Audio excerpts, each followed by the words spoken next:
चलो मित्रों આજના નવા ટોપિક વિશેની ચર્ચા કરીએ તો ગઈકાલે આપણે થોડુંક અવલોકન કર્યું હતું અબાઉટ ધ રુથરફોર્ડ.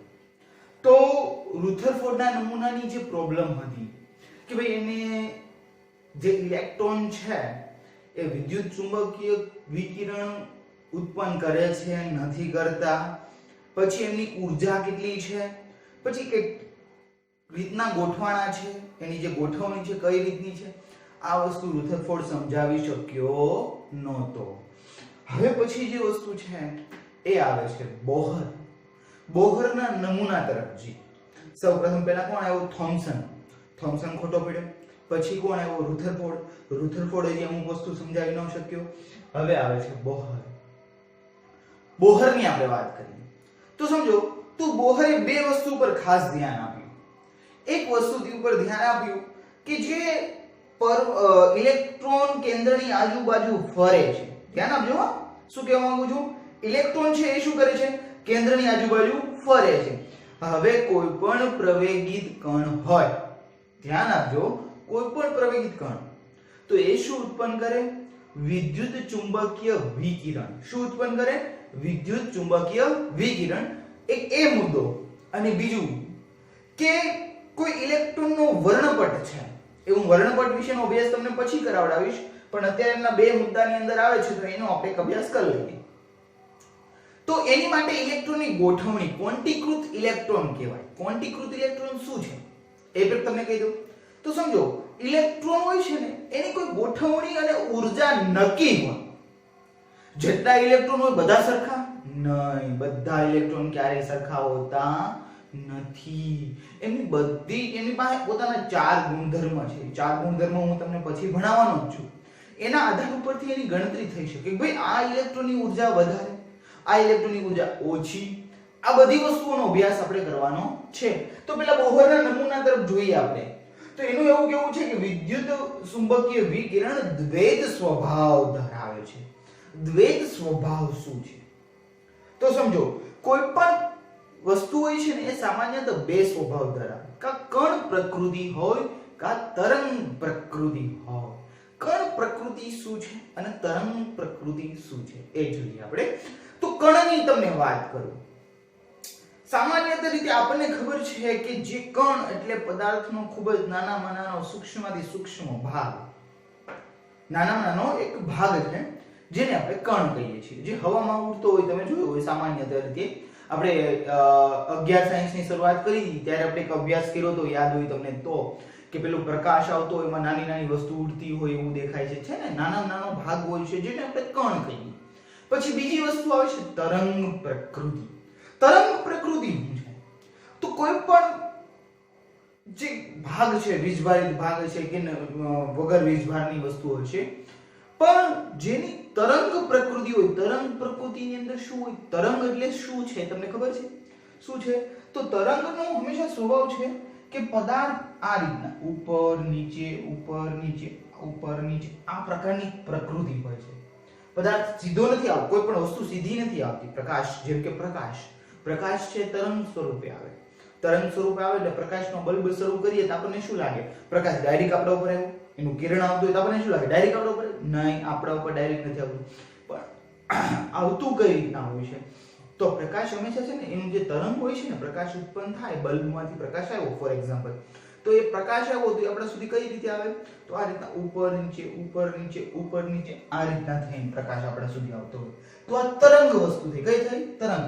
તો વિદ્યુત ચુંબકીય વિકિરણ છે, વિદ્યુત ચુંબકીય વિકિરણ છે એ બે પ્રકારનો સ્વભાવ ધરાવે છે. એટલે કે કણ અને તરંગ એમ બે પ્રકારના ગુણધર્મ ધરાવે છે. કયો કયો? કણ અને તરંગ. રેડી? પછી આગળ જોઈએ પરમાણ્વીય વર્ણપટ શું છે આપણે જોઈશું. ના પરિણામો ક્વોન્ટીકૃત ઇલેક્ટ્રોન શક્તિ સ્તર દ્વારા સમજાવી શકાય છે. કોણ? પરમાણ્વીય વર્ણપટ. હા, પરમાણ્વીય વર્ણપટ શું છે ને એનો ઊંડો અભ્યાસ આપણે કરવો પડે એમ છે. તો આપણે ધીરે ધીરે એના પોષણ જે સેશન છે એની અંદર આપણે એન્ટર થઈશું ત્યારે હું તમને સમજાવીશ કે પરમાણ્વીય વર્ણપટ શું છે. દરેક પરમાણુ છે એનો વર્ણપટ અલગ અલગ મળે. પરમાણુ કોઈ માની લો કે કોઈ પરમાણુ છે, માની લો કે હાઇડ્રોજન છે, આપણને ખબર કેમ પડે કે ભાઈ આમાં હાઇડ્રોજન છે? તો એ ચકાસવા માટે એનો વર્ણપટ લેવામાં આવે. એ વર્ણપટના આધારે આપણને ખબર પડે કે ભાઈ આ હાઇડ્રોજન છે. તો એ વર્ણપટનો પણ અભ્યાસ આપણે થોડોક સેશનની અંદર આપણે કરવાનો છે. એક વસ્તુ ક્લિયર કે વિદ્યુત ચુંબકીય વિકિરણ કેવો સ્વભાવ ધરાવે છે? બે સ્વભાવ. કયો કયો? કણ અને તરંગ. એ એક અભ્યાસ કોણે કર્યો? બોહરે કર્યો. આ બે વસ્તુ પર ખાસ એને ધ્યાન આપ્યું. અને બીજું પરમાણ્વીય વર્ણપટ કઈ રીતના સમજાવવો, કારણ કે એ પણ આપણને ખબર હોવી જોઈએ કે કોઈ પરમાણુ આ રીતનો વર્ણપટ આપે છે તો કઈ રીતના એને સમજાવી શકાય. તો કોના દ્વારા સમજાવી શકાય? ક્વોન્ટીકૃત ઇલેક્ટ્રોન શક્તિ સ્તર, એના દ્વારા સમજાવી શકાય. આ અભ્યાસ પણ આપણે આગળના ક્વેશ્ચનમાં કરવાના છીએ. તો આ બે વસ્તુ દ્વારા બોહરે આગળના વિજ્ઞાનને સ્થાન આપ્યું કે ભાઈ સામાન્ય તો જોવા બેસીએ તો વાત કરું તમને તો અગાઉના સમયમાં 19મી સદી સુધીની વાત કરું તો 19મી સદી સુધી શું હતું? 19મી સદી સુધી એક એવી ધારણા ધારવામાં આવતી કે ભાઈ કોઈ પણ વિદ્યુત ચુંબકીય વિકિરણ છે, કોણ? વિદ્યુત ચુંબકીય વિકિરણ એ સામાન્યતઃ કણ પ્રકૃતિ ધરાવે છે. આવું કોણે કીધું હતું? 19મી સદી સુધી. પછી એની અંદર નવો ઉમેરો થયો કે કણ તો ધરાવે જ છે અને તરંગ, એમ બંને વસ્તુ સ્વભાવ ધરાવે છે. અને આ વસ્તુ જે છે ક્વોન્ટીકૃત ઇલેક્ટ્રોન શક્તિ સ્તર દ્વારા શું સમજાવી શકાય? પરમાણ્વીય વર્ણપટ. એ પણ હું તમને આગળના ક્વેશ્ચનમાં ક્લિયર કરાવું છું. ચલો આગળ વધીએ.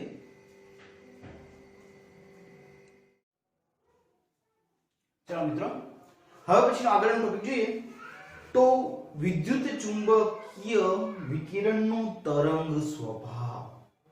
તો આમની શરૂઆત મેક્સવેલ નામના વૈજ્ઞાનિક દ્વારા થઈ હતી. આપણે વાત થઈ હતી આના આગળના ક્વેશ્ચનની અંદર ઉથલફળ વખતે કે મેક્સવેલે એવું કીધું કે ઇલેક્ટ્રોન છે એ બંને દ્વિ પ્રકૃતિ ધરાવે છે, તરંગ સ્વરૂપે ધરાવે છે અને કણ સ્વરૂપ પણ ધરાવે છે. હવે તરંગ સ્વરૂપોનો ખ્યાલ કોને આપ્યો? મેક્સવેલ દ્વારા આપવામાં આવ્યો. કોને દ્વારા? મેક્સવેલ દ્વારા. હવે એમનું એવું કેવું હતું, ધ્યાન આપજો, મેક્સવેલે શું કીધું છે? મેક્સવેલનું એવું કેવું છે કે કોઈ પણ ઇલેક્ટ્રોન હશે તો એ વિદ્યુત ચુંબકીય, એક તો સામાન્ય તરીકે આપણને ખબર છે કે કોઈ કેન્દ્રની આજુબાજુ ફરે છે અને મેક્સવેલના કીધા મુજબ કોઈ પણ કણ, ધ્યાન આપજો, દળ ધરાવતો કણ, કેવું ધરાવતો? દળ ધરાવતો કણ જ્યારે પ્રવેગિત થશે, શું થશે? પ્રવેગિત થશે ત્યારે વિદ્યુત ચુંબકીય વિકિરણ ઉત્પન્ન કરશે. સમજો શું કહેવા માંગુ છું? કોઈ દળ ધરાવતો કણ પ્રવેગિત થાય, કોઈ દળ ધરાવતો કણ હોય એ શું થાય? પ્રવેગિત થાય ત્યારે શું ઉત્પન્ન કરે? વિદ્યુત ચુંબકીય વિકિરણ. તો ઇલેક્ટ્રોન પણ દળ ધરાવતો જ છે, ખૂબ સૂક્ષ્મ દળ છે પણ દળ તો છે. અને એ જો પ્રવેગિત થતો હોય તો એ પણ વિદ્યુત ચુંબકીય વિકિરણ ઉત્પન્ન કરવો જોઈએ ને. તો ચલો એ માટેનો ખ્યાલ કોને આપ્યો? તો મેક્સવેલે આપ્યો કે ભાઈ વિદ્યુત ચુંબકીય વિકિરણનો તરંગ સ્વભાવ પણ છે. આવું નક્કી કોણે કર્યું? મેક્સવેલ દ્વારા. હવે જોઈએ કે આ વિદ્યુત ચુંબકીય વિકિરણ શું છે. ક્યાં આપણે ભણી રહ્યા છીએ કે ભાઈ વિદ્યુત ચુંબકીય વિકિરણ ઉત્પન્ન થવા જોઈએ, પણ છે શું? સમજીએ તો શબ્દો સમજો, ધ્યાન આપજો. વિદ્યુત શબ્દો ઉપર ધ્યાન આપજો. ચુંબકીય તરંગ કયો કે વિકિરણ કયો, કઈ પણ વસ્તુ કહી શકો. વિદ્યુત ચુંબકીય તરંગ, ચલો તરંગ કહીએ. તરંગ કયો અથવા વિકિરણ પણ કહી શકો. અહીંયા વિદ્યુત ચુંબકીય વિકિરણ અથવા વિદ્યુત ચુંબકીય તરંગ, બેમાંથી કોઈ બી નામ આપી શકાય. હવે આગળનો ક્વેશ્ચન લઈએ આપણે. તો વિદ્યુત ચુંબકીય તરંગ અથવા વિકિરણ શું છે? તો સમજો, વિદ્યુત એક બાજુથી બીજી બાજુ પસાર થતું હશે તો સામાન્ય તરંગ સ્વરૂપે થતું હશે. ચુંબકીય ક્ષેત્ર પણ હશે, એમાં તરંગ સ્વરૂપે હશે. પરંતુ વિદ્યુત ચુંબકીય તરંગ કેવું હશે? તો સમજાવો. માની લો કે હું એક વિદ્યુત માટેનું તરંગ દોરું છું. તો માની લો કોઈ એક વિદ્યુત છે આ રીતે પસાર થાય છે, તરંગ સ્વરૂપ છે, જોવાનું છે, ઉપર નીચે જાય છે, તરંગ સ્વરૂપ કહેવાય. કેવું સ્વરૂપ કહેવાય? તરંગ. ઉપરથી નીચે, નીચેથી ઉપર, ઉપરથી નીચે, ઉપરથી નીચે, આવી રીતના જે જતું હોય. સમજો તો આપણે કોઈ બી પાણી, શાંત પાણી તમે જોયું છે, શાંત પાણી આમ પડ્યું હોય એની અંદર તમે હળવેકથી કોઈ ઘન પદાર્થ માં પથ્થરનો એક ટુકડો લઈને ઘા કરો તો તમે જોવો છો કે વમળો ઉત્પન્ન થતા હોય છે, જોયા ને? એ તરંગો હોય. શું હોય? તરંગો હોય. એક વમળ ઉત્પન્ન થાય આમાં અંદરથી બહાર તરફ આવતા મોટા તરંગોથી, પછી એક સમયે જતા બી રહેતા હોય છે. તો એ કયા પ્રકારના તરંગ હોય છે? તો ઉપર નીચે વમળ ટાઈપનું હોય છે. એ તરંગ સ્વરૂપ છે. શું છે? તરંગ સ્વરૂપ છે. તો માની લો કે આ જે તરંગ છે એ વિદ્યુતીય તરંગ છે. કયું તરંગ છે? વિદ્યુતીય તરંગ. હવે વિદ્યુત ચુંબકીય તરંગ છે એટલે એમાં વિદ્યુતના તરંગો હશે અને ચુંબકીય તરંગો પણ હશે. બંને તરંગો હશે. તો શું થશે? તો વિદ્યુતના તરંગો અને ચુંબકના તરંગો એકબીજાને લંબ ગોઠવાયેલા હશે. બહુ જ મહત્વની વાત કહું છું તમને. વિદ્યુત ચુંબકીય તરંગની અંદર, કોની અંદર? વિદ્યુત ચુંબકીય તરંગની અંદર વિદ્યુતીય તરંગો પણ હશે અને ચુંબકીય તરંગો પણ હશે અને બંને તરંગો એકબીજાને લંબ ગોઠવાયેલા હોય. લંબ એટલે શું? તો 90 ના ખૂણે. કેટલાના ખૂણે? 90 ના ખૂણે. આ રીતના સમજો, આપણે સમજીએ. તો આ જે ઉપરથી નીચે જાય છે, માની લો આ વિદ્યુતીય તરંગ છે. શું છે? વિદ્યુતીય તરંગ. હવે ચુંબકીય તરંગ હશે તો એ શું હશે? લંબ હશે. કેવો હશે? લંબ હશે. માની લો કે હું આમને કહી દઉં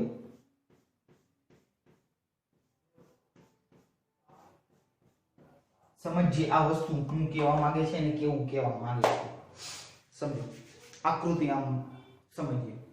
માની લો આ ચુંબકીય તરંગ છે. શું છે? ચુંબકીય તરંગ. એક વિદ્યુતીય તરંગ છે. સમજો, આને વિદ્યુતીય તરંગ કહીએ અને ચુંબકીય તરંગ કહીએ. શું ઘટના બનશે? ચલો, આ વિદ્યુતીય તરંગ છે, ધ્યાન આપજો. તો વિદ્યુતીય તરંગ આમાં જવાનું છે. સમજવા બેસીએ તો કેમ જશે? આવી રીતના. માની લો ઊભું છે. કેવું છે? ઊભું છે. એટલે આમ સીધું જશે. હવે એની સાથે ચુંબકીય તરંગ કેવું છે? લંબમાં ગોઠવાયેલું. આ રીતનું સમજો, ધ્યાન આપજો. તો એ શું થશે? ધ્યાન આપજો. માની લો આ તરંગ સ્વરૂપ છે, સીધું જાય છે ઉપર નીચે. તો આમ આડું બતાવું, ધ્યાન આપજો. આવી રીતના ઊભું તમારી દિશા તરફ. રેડી? એટલે આ રીતના જાય છે. હવે ચુંબકીય તરંગ પણ શું કરશે? તો એ પણ ગતિ કરવાનું. કઈ રીતના ગતિ કરવાનું? તો આ રીતના ગતિ કરશે. પણ કયા સ્વરૂપે? લંબ સ્વરૂપે. એ આવી રીતના ઉપર નીચે જશે, પણ એ કયા સ્વરૂપે છે? લંબ સ્વરૂપે છે. એટલે આમ ઉપર જતું હશે, આ ત્યારે આગળ જતું હશે, પછી આ નીચે આવશે, ફરી પાછું આવી રીતના. સમજાય છે શું કહેવા માંગુ છું? ઉપરથી નીચે, આમથી આગળ. ક્લિયર? આવી રીતના ચાલ્યા રાખશે. આ આવી રીતના ચાલશે, આ ઊભું ચાલશે અને આ આવી રીતના આડું ચાલશે. ખબર પડે છે? એટલે બંને કેવા છે? એકબીજાને લંબ છે, એક સાથે ગતિ કરે છે. માનો આ ઊભું ગતિ કરે છે તો આડું આમ ગતિ કરે છે. આમ બહાર જાય, અંદર જાય, બહાર જાય, અંદર જાય, એવી રીતના. ક્લિયર? ખબર પડે છે? તો તરંગ બંને વિદ્યુત ચુંબકીય તરંગોની અંદર બંને તરંગો હોય. વિદ્યુતીય તરંગ પણ હશે અને ચુંબકીય તરંગ પણ હશે અને બંને એકબીજાને લંબ હશે. કેમ હશે? એકબીજાને લંબ હોય, એક સાથે બંને ગતિ કરે. પેલો આમ ઊભું ગતિ કરતો હોય તો પેલો આમ આડું ગતિ કરતું હોય. ક્લિયર? ખબર પડી? ક્લિયર? આગળ વધીએ. આ વિદ્યુત ચુંબકીય તરંગ બતાવ્યું છે આપણે કે એનું ચિત્ર કઈ રીતનું હોય છે. પછી વાત કરીએ માધ્યમ. તો વિદ્યુત ચુંબકીય તરંગ છે ને, એને કોઈ પ્રકારના માધ્યમની જરૂર નથી હોતી. હવે સમજજો, માધ્યમની જરૂર એટલે શું? માધ્યમ શું છે? તો એક વસ્તુ છે, માધ્યમ એટલે માની લો કે હું અત્યારે બોલું છું, તમે મારી સામે બેઠા હો તો હું જે બોલું છું એ તમે સાંભળો છો. ક્લિયર વાત થઈ? અથવા તમે અત્યારે વિડિયો જોવો છો તો જે મોબાઈલમાંથી અવાજ આવે છે એ તમે તમારા કાન દ્વારા સાંભળો છો. હવે સમજો, એ ક્યારે તમે સાંભળો છો? કારણ કે તમે જે મોબાઈલમાંથી જે અવાજ આવે છે, હું અત્યારે બોલું છું, પણ એ અવાજ જે રેકોર્ડ થઈને તમારા મોબાઈલમાંથી જે અવાજ આવે છે એ પહેલા હવાના માધ્યમમાં જશે. કોના માધ્યમમાં? હવાના માધ્યમમાં. અને હવાના માધ્યમમાંથી એક મિનિટ, હવાના માધ્યમમાંથી પસાર થઈને તમારા કાન સુધી પહોંચશે. એટલે તમને એ વસ્તુ સંભળાય. પરંતુ જો અવાજના તરંગો શું છે? જો અવાજના તરંગોને કોઈ માધ્યમ ન મળે, સમજો, માની લો કે હવા નથી અને હું બોલું છું તો તમને નહીં સંભળાય. વિચારજો તમે, અવાજ જે છે હું બોલી રહ્યો છું એ અવાજ છે એને એક બાજુથી બીજી બાજુ જવા. હવે સમજો કઈ રીતનો અવાજ તમારા સુધી પહોંચતો હોય છે. હું અહીંયા બોલું છું. હવે હું બોલું છું તો એ જે બોલેલા શબ્દો છે એ શબ્દો તરંગ બનશે. મારા મોઢામાંથી નીકળીને શું બનશે? તરંગ બનશે. અને એ તરંગ તમારા કાન સાથે અથડાશે. ધ્યાન આપજો, શું થાય છે તમે અત્યાર સુધીમાં અવલોકિત નથી કરેલી વસ્તુ હું તમને સમજાવી રહ્યો છું. હું જે બોલી રહ્યો છું એ તરંગ બની જાય છે. બહાર નીકળે એટલે શું બની જાય છે? તરંગ બની જાય. અને એ તરંગ ક્યાં અથડાય છે? તમારા કાન તરફ. હવે કાનની અંદર જે આપણે પડદો કહીએ છીએ અને કાનની રચના જે હોય છે તે બાયોલોજીમાં તમારો ઊંડાણપૂર્વક અભ્યાસ આવશે. એ તરંગનું એનાલિસિસ કરે છે. એ એનાલિસિસ કરીને એ શું કરે છે? મગજને સંદેશો પોગાડે છે કે ભાઈ આ રીતના તરંગો મારા સુધી પહોંચ્યા, એનું ફરી અવાજમાં રૂપાંતરણ કરો. સમજ? તમે મોબાઈલમાં વાત કરો છો ને, તો મોબાઈલની અંદર તમે અવલોકન કરો, અહીંયા તમે બોલો છો કે હેલો કેમ છો, તો સામેવાળાને સંભળાય છે હેલો કેમ છો. સંભળાય? કેવી રીતના સંભળાતું છે? તમે વિચાર્યું ક્યારે શું થતું હોય? સમજો, તમે અહીંયા બોલો છો હેલો કેમ છો, બોલ્યા એટલે એ મોબાઈલ દ્વારા ડાયરેક્ટ તરંગ બની ગયા. શું બની ગયા? તરંગ બની ગયા. હવે તરંગ બનીને જે તમારા એરિયામાં ટાવર છે, ટાવર હોય ને નેટવર્કનો ટાવર, એ ટાવર સુધી પહોંચશે તરંગ. હવે ટાવર શું કરશે? એ મોબાઈલના આપેલા તરંગોને લઈ લેશે.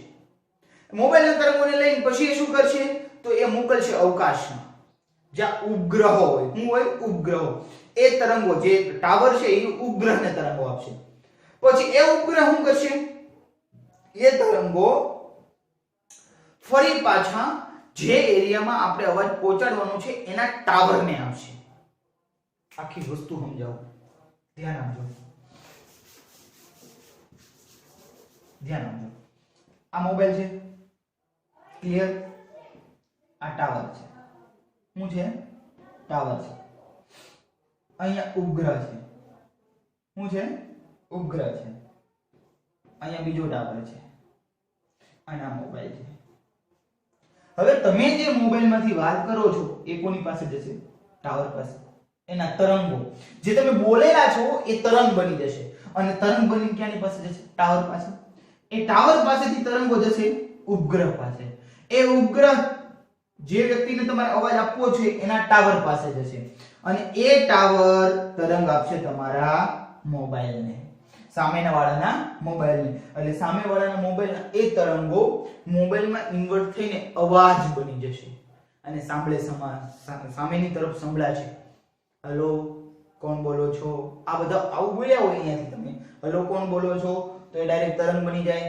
કોની પાસે જાય? ટાવર પાસે, ઉપગ્રહ પાસે, ફરી બીજા ટાવર પાસે, પછી મોબાઈલમાં. હવે તમે એક વિચાર કરો, તમારા મનમાં એમ થાય કે સર ટાવર પાસે જાય ને પૃથ્વીની બહાર ઉપગ્રહ હોય ત્યાં જાય, બીજા ટાવર પાસે જાય, ત્યાંથી પાછો મોબાઈલમાં આવે, કેટલી વાર લાગે? તો તમારી માહિતી માટે કહી દઉં કે આખી પ્રક્રિયા થવા માટે સેકન્ડનો છઠ્ઠો ભાગ પણ નથી લાગતો. વિચાર કરો વિકિરણની ગતિ કેટલી સ્પીડમાં હશે. તમે જે બોલો છો એના તરંગ કેટલા સ્પીડમાં જતા હશે. વિચાર કરો તમે, સેકન્ડ હોય ને સેકન્ડ, એના છઠ્ઠા ભાગનો ટાઈમ પણ વિકિરણ એક બાજુથી બીજી બાજુ જવા માટે નથી લેતો. આટલી ગતિ કરવા માટે સેકન્ડનો છઠ્ઠો ભાગ પણ નથી લાગતો. તો તમે એક વસ્તુનો વિચાર કરી શકો છો કે વિકિરણ કેટલું ફાસ્ટલી ગતિ કરતું હશે. આગળ સમજાવું છું તમને કેટલું ફાસ્ટલી ગતિ કરતું છે. હવે એક વસ્તુ મહત્વની હતી, માધ્યમ. તો ચુંબકીય વિકિરણને ગતિ કરવા માટે માધ્યમની જરૂર નથી હોતી. સમજાય છે શું કહેવા માંગુ છું? હું જે બોલું છું તો એ પસાર થવા માટે માધ્યમની જરૂર પડશે, પરંતુ વિદ્યુત ચુંબકીય વિકિરણને માધ્યમની જરૂર હોતી નથી. તમે શૂન્યાવકાશ એટલે પૃથ્વીની બહાર જઈને એ તરંગો મૂક્યા હોય ને તો એ તરંગ ગતિ કરશે. પણ પૃથ્વીની બહાર જઈને કોઈ બે વ્યક્તિ ઊભા રહે, ત્યાં તમે બોલો, સામેવાળા નહીં સંભળાય. બે વ્યક્તિ બાજુ-બાજુમાં બેઠો છે, બાજુ-બાજુમાં ઊભા છે. તમે વિચાર કરો, બે વ્યક્તિ બાજુ-બાજુમાં ઊભા છે, એક વ્યક્તિ બોલે છે તો બી બીજા વ્યક્તિને સંભળાતું નથી. કેમ નથી સંભળાતું? કારણ કે ત્યાં અવાજને પસાર થવા માટે કોઈ માધ્યમ નથી, ત્યાં હવા નથી. પૃથ્વીની બહાર નીકળો તમે, ત્યાં શું છે? શૂન્યાવકાશ છે. શું છે? શૂન્યાવકાશ. શૂન્યાવકાશ કોને કહેવાય? કે ક્યાં કોઈ પણ પ્રકારની હવાનું માધ્યમ ન હોય. ન હોય ઓક્સિજન, ન હોય નાઇટ્રોજન, ન હોય કાર્બન, ન હોય કાર્બન ડાયોક્સાઇડ, કોઈ પણ પ્રકારની હવા ન હોય, હાઇડ્રોજન, કોઈ પણ પ્રકારના વાયુઓ, કશું જ અંદર હોતું નથી. એને કહેવાય શૂન્યાવકાશ. ઘન પ્રવાહી વાયુ કશું જ ના હોય, એને શું કહેવાય? શૂન્યાવકાશ કહેવાય. હવે જો આપણે બોલીએ છીએ અવાજ, તો એને માધ્યમની જરૂર પડી, સમજો. તો હવે શૂન્યાવકાશની અંદર બે વ્યક્તિ ક્યાં હોય? તો એક વ્યક્તિ બોલે છે. હવે બોલે છે, હવે એ વસ્તુ, બોલેલી વસ્તુ બીજા સુધી પહોંચવા માટે કોની જરૂર પડે? માધ્યમની જરૂર પડે. પણ અહીંયા તો કોઈ માધ્યમ નથી, નથી હવા. અત્યારે આપણી પાસે કયું માધ્યમ છે? હવાનું માધ્યમ છે. હું બોલું છું, તમે સાંભળો છો, તો એ હવાના માધ્યમ દ્વારા સાંભળો છો. પણ ફોર એક્ઝામ્પલ હવા નથી, તો એ અવાજ, મારો અવાજ તમારા સુધી પહોંચવાનો નથી. ક્લિયર? એટલે વસ્તુ ખબર પડે છે. પરંતુ વિદ્યુત ચુંબકીય વિકિરણ છે, એને કોઈ પણ પ્રકારના માધ્યમની જરૂર હોતી નથી. સમજો, એને કોઈ માધ્યમ ન હોય, હવા, પાણી, ઘન, કશું જ જરૂર નથી. તો એક બાજુથી બીજી બાજુ જશે, એને કોઈ માધ્યમની જરૂર પડતી નથી. ક્લિયર? એટલે વસ્તુ. હવે બે મહત્વની વસ્તુ છે. તો વિદ્યુત ચુંબકીય વિકિરણ હું એક જ પ્રકારના હોય? નહીં. વિદ્યુત ચુંબકીય વિકિરણ ઘણા બધા પ્રકારના હોય છે. બધી વસ્તુઓ માટેના વિદ્યુત ચુંબકીય વિકિરણ અલગ અલગ હોય છે. હું બોલું છું તો એનું જે વિકિરણ છે અલગ છે. તમારા બલ્બ છે અથવા મોબાઈલ તમે પકડીને બેઠા છો તો એમાંથી જે પ્રકાશ આવે છે તમારી આંખમાં, તમને દેખાય છે ને? એ મોબાઈલમાં તમે જોવો છો અત્યારે, તો એ તમને વસ્તુ, તમે વિડિયો નિહાળી રહ્યા છો ત્યારે વિડિયો નિહાળતા જે વસ્તુ તમારા આંખમાં આવી રહી છે, પ્રકાશના વિકિરણ છે, વિદ્યુત ચુંબકીય વિકિરણ જ છે. તો એ તમે જે નિહાળી રહ્યા છો તો એ વિકિરણ પણ અલગ છે. તમે જે સાંભળી રહ્યા છો એ વિકિરણ પણ અલગ છે. પ્રકાશ એટલે કે બલ્બમાંથી જે વિકિરણ આવી રહ્યા છે એ વિકિરણ પણ અલગ છે. સમજાય છે શું કહેવા માંગુ? તમે ફોનમાં જે વાત કરી રહ્યા છો તો એ ફોનના અવાજની જે આપલે થઈ રહી છે એ વિકિરણ પણ અલગ છે. બધા વિકિરણો અલગ અલગ પ્રકારના વિકિરણો હોય છે. તો એ વિકિરણોને કઈ રીતના ભાગ પાડવામાં આવ્યા છે, તો એની માટે બે વસ્તુ ક્લિયર કરવી પડે. એક છે આવૃત્તિ અને બીજું છે તરંગ લંબાઈ. સમજીએ. તો પહેલી વસ્તુ આવે છે આવૃત્તિ. આવૃત્તિ કોને કહેવાય? ધ્યાન આપજો. આવૃત્તિ, આવૃત્તિની વ્યાખ્યા એવી આપવામાં આવી છે કે કોઈ બિંદુમાંથી, માની લો આ બિંદુ છે, કોઈ બિંદુમાંથી 1 સેકન્ડમાં પસાર થતા તરંગોની સંખ્યા. આવૃત્તિ કોને કહેવાય? તો કોઈ બિંદુ છે, તો બિંદુમાંથી 1 સેકન્ડમાં, 1 સેકન્ડ એટલે એટલી સેકન્ડ થઈ ને, 1 સેકન્ડમાં પસાર થતા તરંગોની સંખ્યા. એક તરંગ કવડું હોય, એ પણ તમને કહી દઉં. જો તરંગ કવડું હોય છે, સમજો.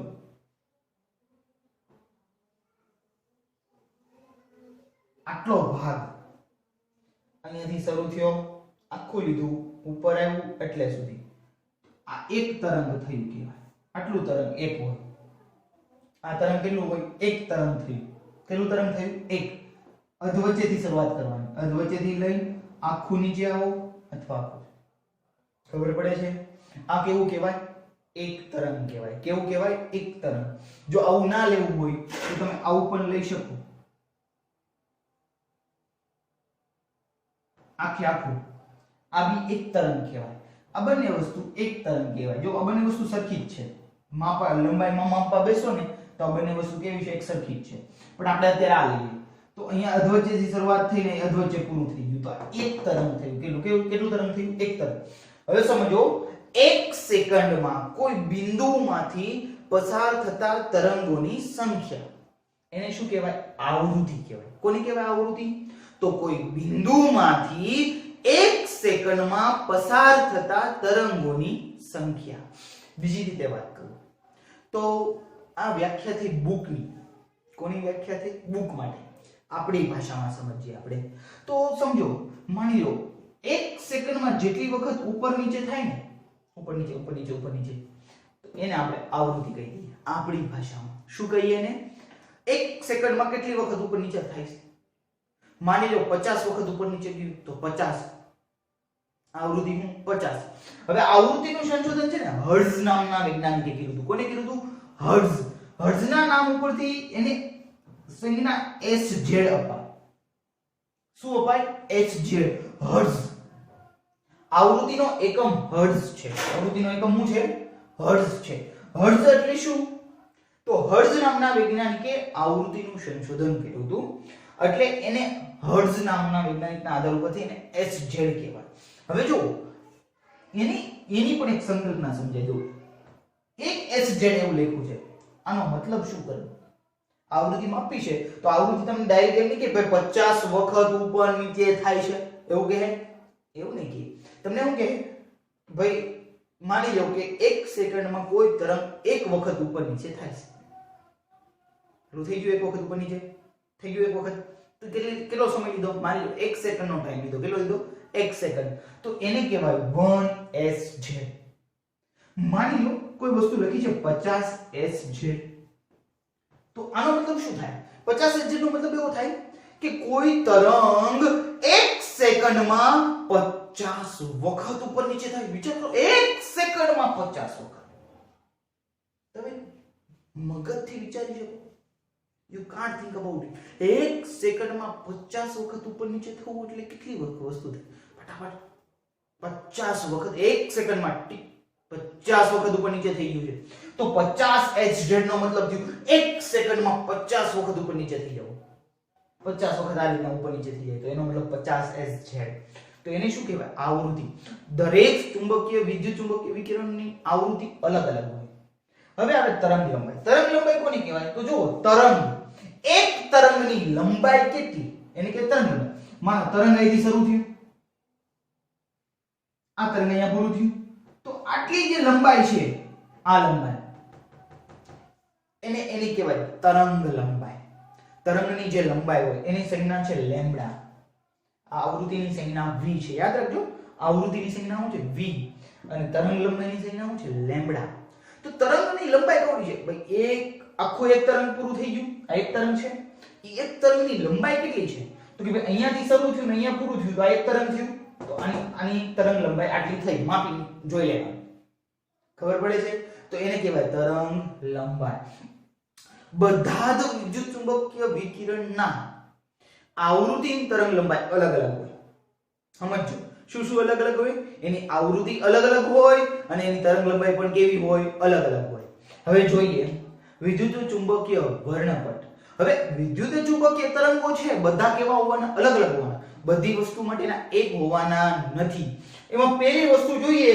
રેડિયો આવૃત્તિ ક્ષેત્ર શું જોઈએ રેડિયો આવૃત્તિ ક્ષેત્ર રેડિયો આવૃત્તિ ક્ષેત્ર શું છે તો રેડિયો આપણે સાંભળીએ છીએ સામાન્ય રીતે ઘણા FM ને AM ને એવું આવે છે ને ટીવી ની અંદર આવે છે મોબાઈલ ની અંદર આવે છે રેડિયો જે મશીન હોય છે રેડિયો એની અંદર પણ રેડિયો આવે છે એની એક આવૃત્તિ આપવામાં આવી છે 10⁻6 હર્ટ્ઝ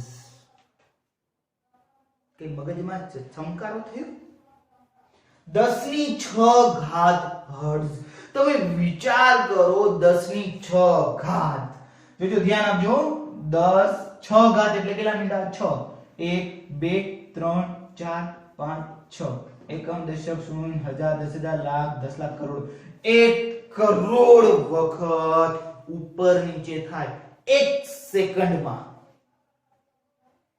વિચાર કરો તમે રેડિયો આવૃત્તિના જે તરંગો વિદ્યુત ચુંબકીય તરંગો છે એ 1 સેકન્ડની અંદર 1 કરોડ વખત ઉપર નીચે થાય વિશ્વાસ વાળી વસ્તુ છે પણ છે રિયાલિટી છે કેટલી વખત 1 કરોડ વખત ઉપર નીચે થાય તો વિચાર કરો એની ગતિ કેટલી ફાસ્ટલી હશે કેટલું ફટાફટ ઉપર નીચે થતું હશે 10⁻6 હર્ટ્ઝ આટલી આવૃત્તિ કોની છે રેડિયો આવૃત્તિ ક્ષેત્રની અંદર એનો ઉપયોગ ક્યાં થાય રેડિયો પ્રસારણ માધ્યમની અંદર આ આવૃત્તિના જે તરંગો હોય એ રેડિયો પ્રસારણ માટે કામમાં આવે 10⁻6 વખત ઉપર નીચે થતા હોય એને રેડિયોમાં વપરાય ખબર પડે શું કહેવા માંગુ છું પછી આવે છે સૂક્ષ્મ તરંગ ક્ષેત્ર, જેને માઇક્રો કહેવાય. શું કહેવાય? માઇક્રો તરંગ, માઇક્રોવેવ્સ.